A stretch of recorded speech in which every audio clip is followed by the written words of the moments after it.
अस्सलाम वालेकुम स्टूडेंट्स, कैसे हैं आप सब। उम्मीद करती हूँ कि आप सब ठीक होंगे। वीयू फॉर ऑल विद सुमेरा में मैं आज एक नए टॉपिक के साथ हाज़िर हूँ।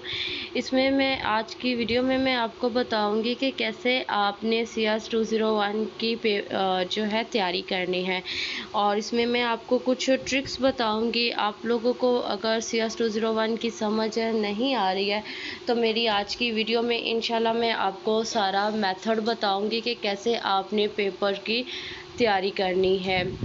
और जो है वीडियो की तरफ जाने से पहले अगर आप मेरे चैनल पे न्यू हैं और अभी तक आपने मेरा चैनल सब्सक्राइब नहीं किया तो आप अभी मेरा चैनल सब्सक्राइब कर लें और बेल आइकन पर भी क्लिक कर दीजिएगा, ताकि मेरी आइंदा आने वाली जितनी भी वीडियोस हैं वो आप लोगों को इजीली मिल सके। मेरी ज़्यादा से ज़्यादा कोशिश होती है कि मैं आपको वर्चुअल यूनिवर्सिटी के बारे में इन्फॉर्म करूं। जो भी लेटेस्ट अपडेट है वो मैं आपको दूं, जो भी मेथड्स हैं वो मैं आप लोगों को बताऊं, और मैं इंशाल्लाह कोशिश करूंगी कि आप लोगों की जितनी भी बुक्स हैं उनकी मैं आप लोगों को आपको शॉर्ट मेथड और ट्रिक्स बता दूं, जिसके चलते हुए आप इजीली अपने पेपर को कर सकते हैं।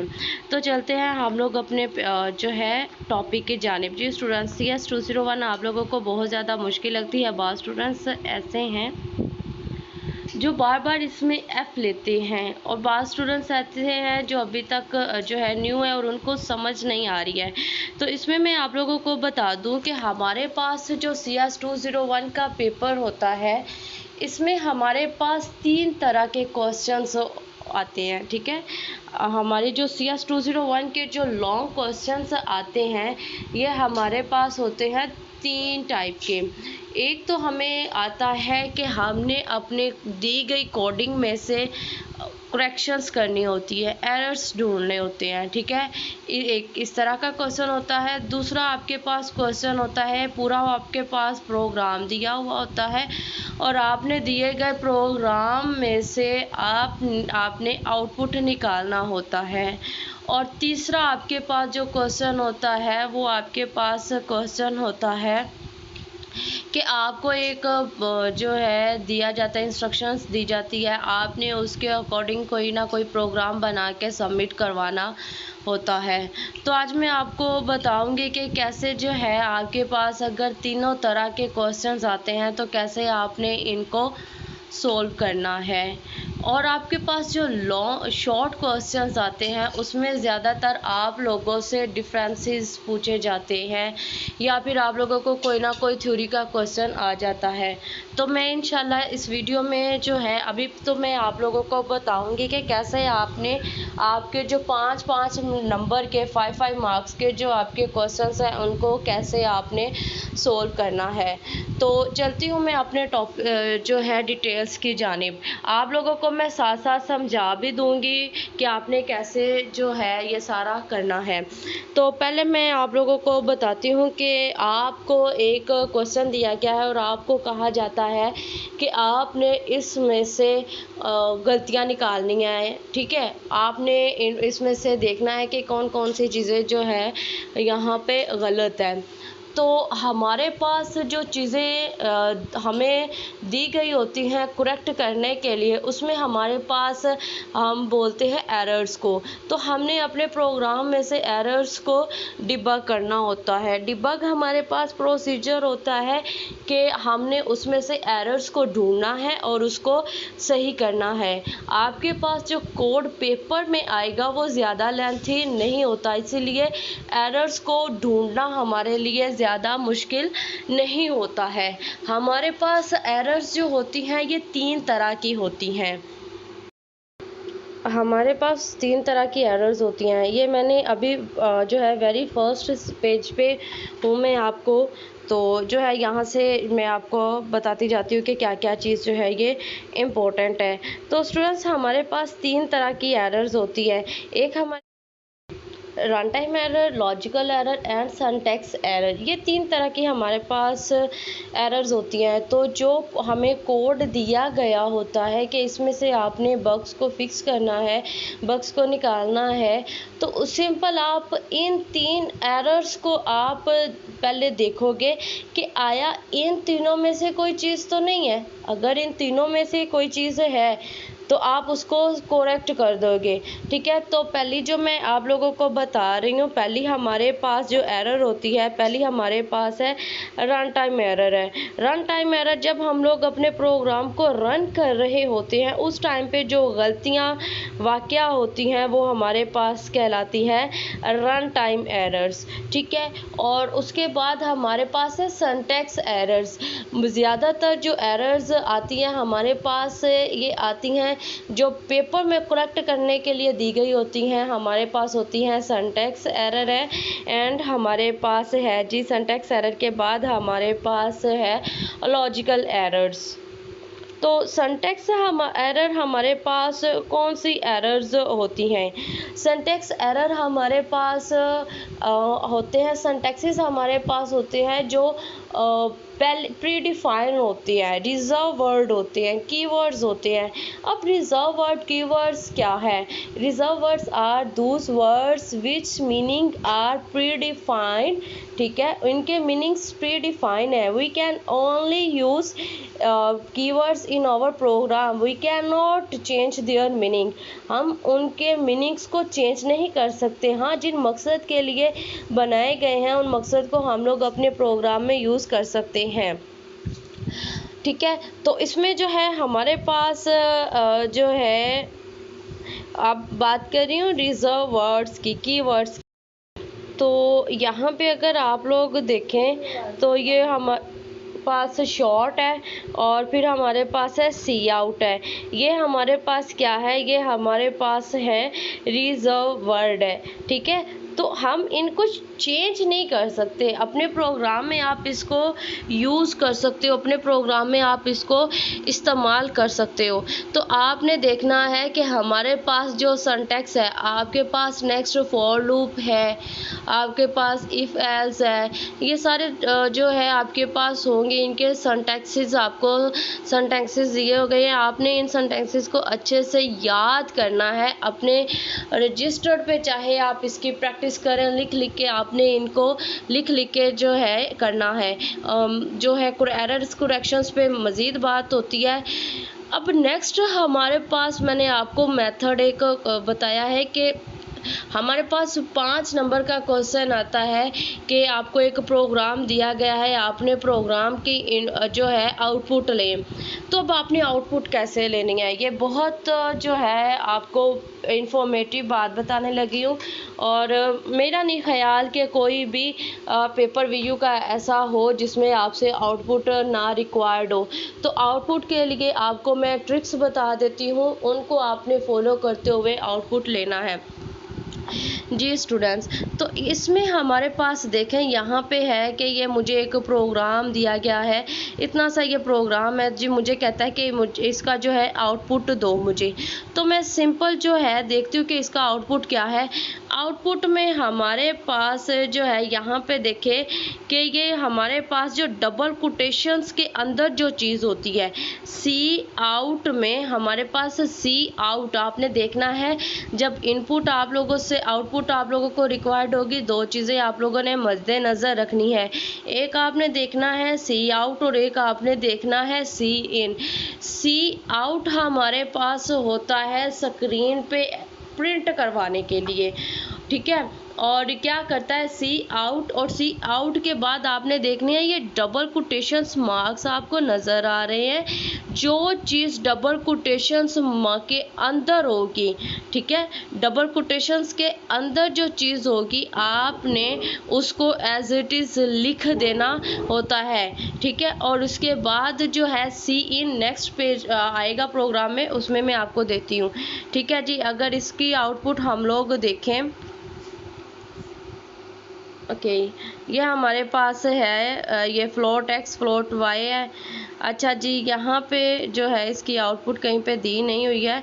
मैं चलें आपको नेक्स्ट प्रोग्राम पे बता देती हूँ जहाँ पे आउटपुट दी हुई होगी। ये यहाँ पे इसकी आउटपुट दी गई होगी। ये यहाँ पे आप देखें, ये सी आउट है, तो सी आउट में जो चीज़ भी डबल कोटेशंस मार्क्स के अंदर होगी ना, आपने ये डबल कोटेशंस मार्क्स हटा देना है और एज इट इज़ इसको लिख देना है। ये स्क्रीन पे आएगा, please enter the age of first student, same आपने इसका लिखना है। ठीक है, ये मैं आपको आउटपुट 5 नंबर का जो क्वेश्चन है, ये 2 क्वेश्चन भी आ सकते हैं, 3 क्वेश्चन भी आ सकते हैं। आपने सिंपल जो है एज इट इज़ इसको लिख देना है। ठीक है, अब ये जो है जी इसका हम लोग देखते हैं आउटपुट नेक्स्ट दी गई होगी। ये जी इसकी आउटपुट दी गई है। अब मैं इसको आपको बता दूं जी, मैंने आपको कहा कि डबल कोटेशंस के अंदर जो चीज़ है मैंने उसको एज इट इज़ लिख दिया है। ठीक है, ये हमने जो है क्या करना है, इसको एज इट इज़ लिख देना है। मैं पहली लाइन ले लेती हूँ, please enter the age of the first student, ये मैंने लिख दिया। ये कहता है कि आउट करवाओ। अब सी इन में क्या है, सी इन में हमारे पास होता है कि आपने आउटपुट के ड्यूरिंग कोई वैल्यू देनी है। ये तो जो है एज इट इज़ प्रिंट करवा लिया। अब यूज़र से भी अगर आप कोई वैल्यू दिलवाना चाह रहे हो तो कहता है कि पहले तो प्रिंट कर दो, पहले जो है इतनी लाइन मेरी प्रिंट कर दो, please enter the age of first student, और उसके बाद क्या करो, जो है कोई एज आप एंटर करो।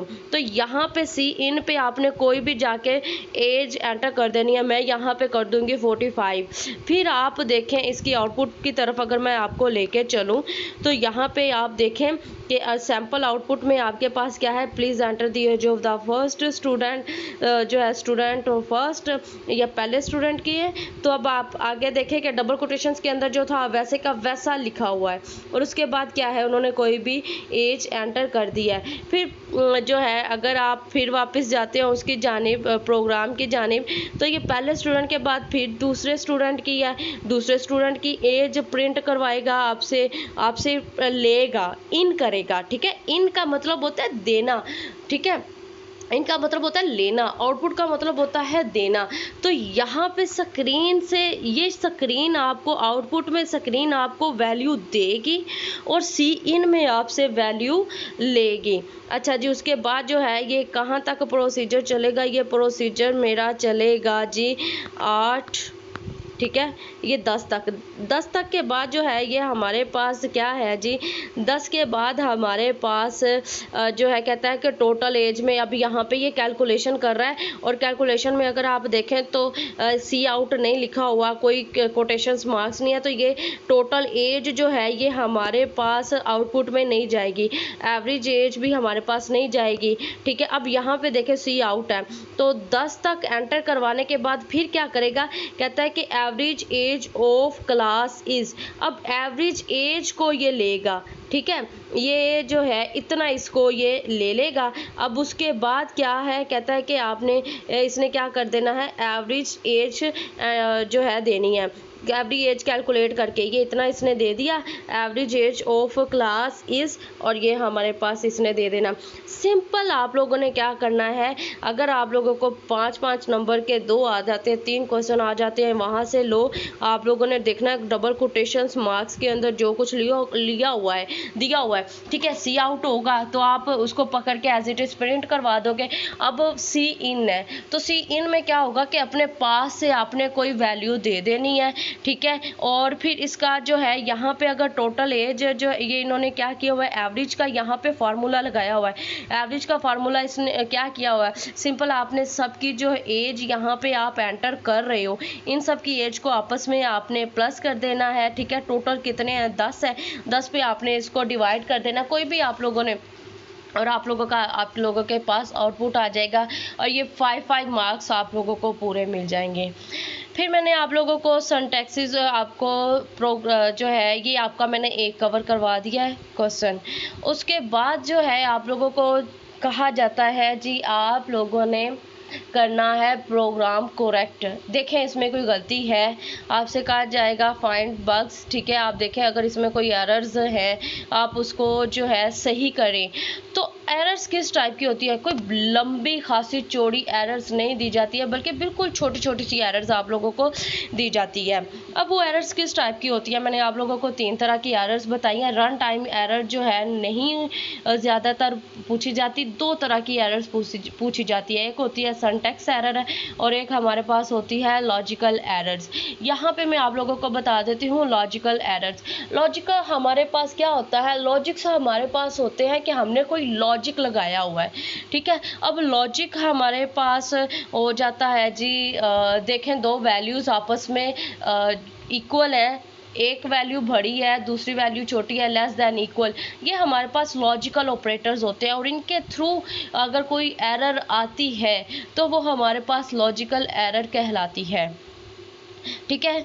तो सम टाइम जो है क्या दिया होता है, प्रोग्राम का नीचे आउटपुट भी दिया होता है और ऊपर आपके प्रोग्राम के जो लॉजिक्स होते हैं उनको गलत कर दिया जाता है, तो आपने उसको मत देखना है, ठीक है। और दूसरी जो सबसे मेन चीज़ जो होती है, ये आप लोगों को इक्वल का मार्क यहाँ पे सिंबल नज़र आ रही होती है, it is not equal operator, ठीक है। This is not equal operator, this is assignment operator, ठीक है।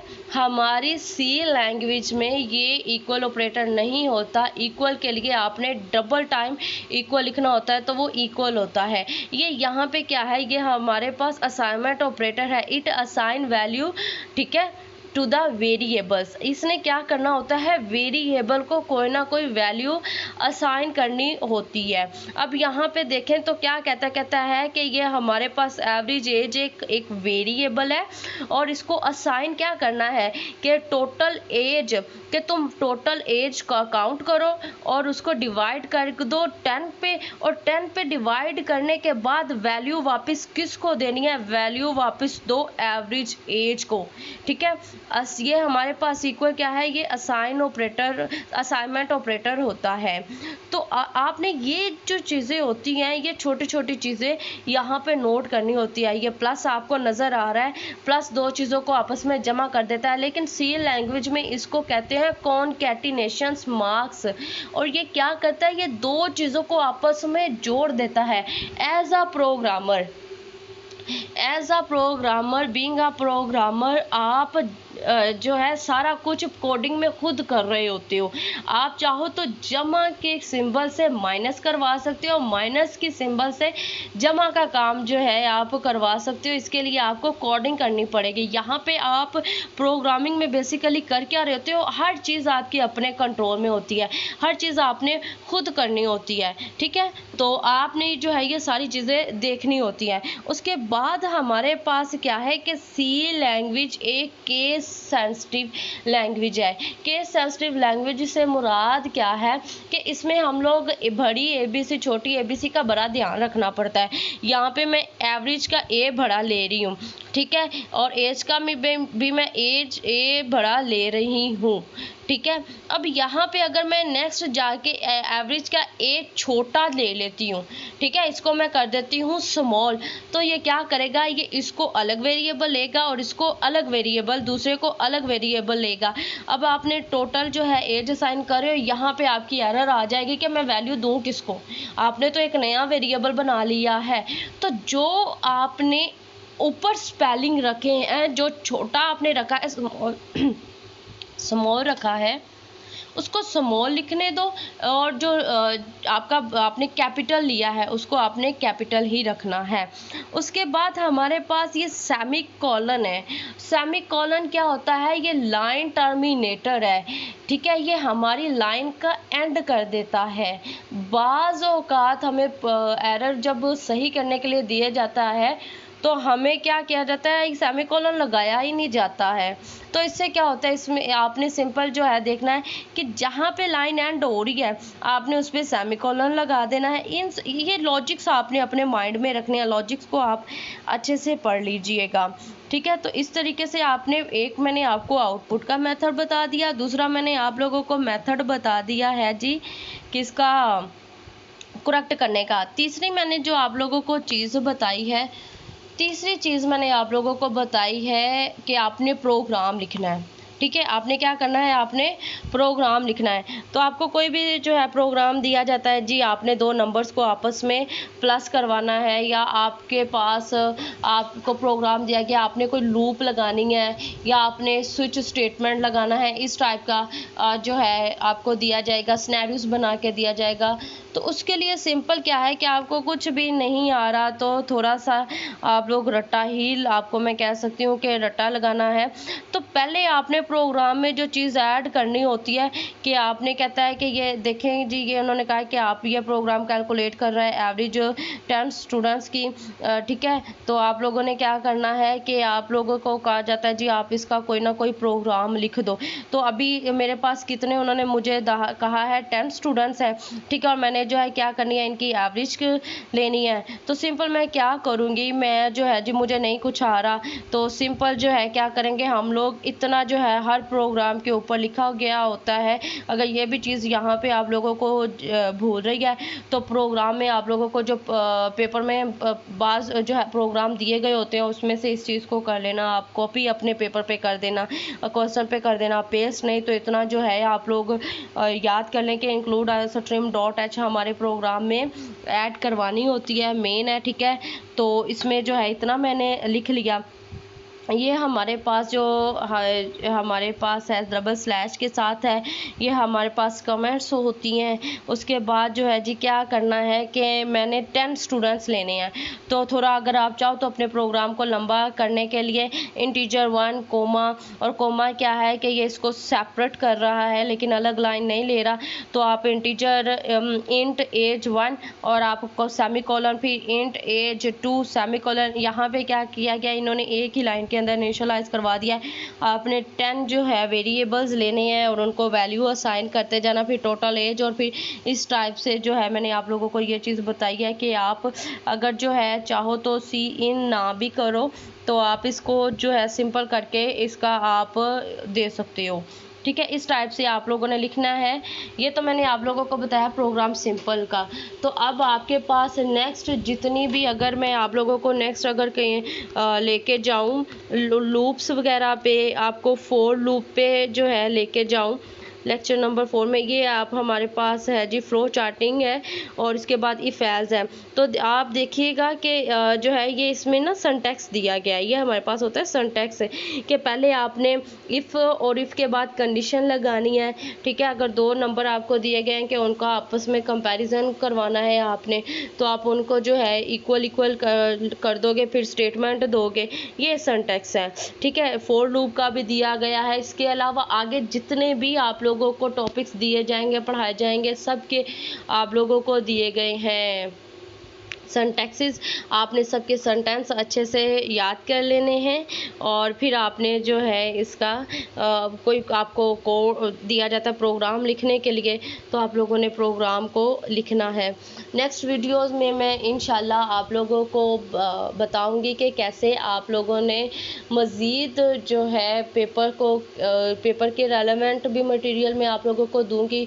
और दूसरा ये कि आप लोगों का CS 201 में आता है वाइवा, तो वाइवा के लिए मैं इंशाल्लाह आप लोगों को वीडियो बना के, और इसमें ये सारी चीज़ें अभी मैंने आप लोगों को कुछ चीज़ें समझाई नहीं है, तो मैं उसमें आप लोगों को सारी चीज़ें डिफ़ाइन कर दूंगी कि आप अपने वाइवा में 15 में से जो है 15 ओवर लोगे अगर आप मेरी दी गए क्वेश्चंस को अच्छे से अंडरस्टैंड कर लेते हो और उसको समझते हो, ठीक है। और मैं कोशिश करूँगी कि सी लैंग्वेज से रेलेवेंट जितना भी मटेरियल मैं आप लोगों को इजी वर्डिंग में प्रोवाइड कर सकूँ, मैं आप लोगों को प्रोवाइड करूँगी।